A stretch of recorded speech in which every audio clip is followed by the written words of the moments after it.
Hey, it's Jermaine Edwards, your customer growth guide, and we're going to speak about how to create trust at scale.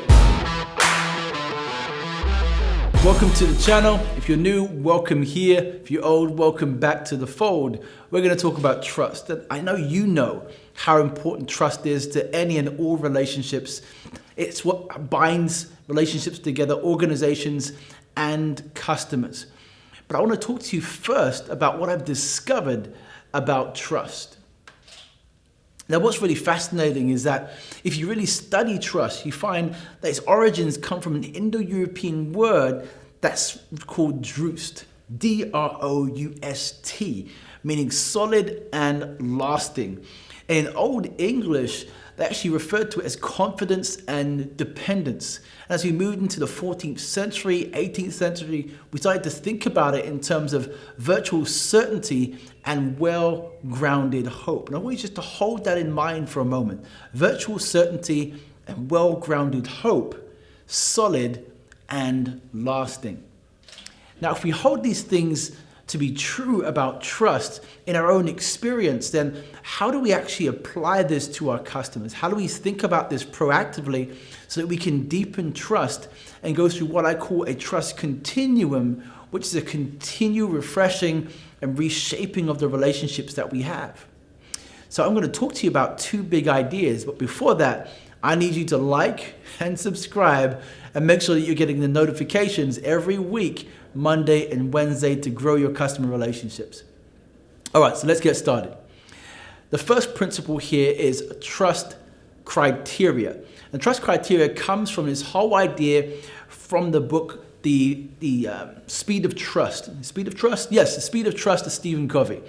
And in that particular book, he talks about character and competence. And his whole idea is this, that if you are with your customers, thinking about what you do, that your confidence in that person is based around their reliability, their ability to show up consistently and do the things that they actually say. Then you have competence, which is the skill that you bring, the areas of expertise that you bring that adds value to that organization. And when you combine the two, you get what we call accelerated trust, meaning that they can now hand over things to you and they know that you have the skill and that you have the reliability, the trustworthiness to go and do the things that you say. That's around the criteria, what they're actually expecting from you that aligns to their own values and their expectations of how they want to do relationships. Then we have trust triggers, which are particular tools that we can use, ways which we communicate, things that we can use to begin to bring people into a new experience of us that helps them to trust us much more quickly. And so a lot of different ways that we can do that and approach that. And one of them is around social proof. I mean, telling the stories of our customers.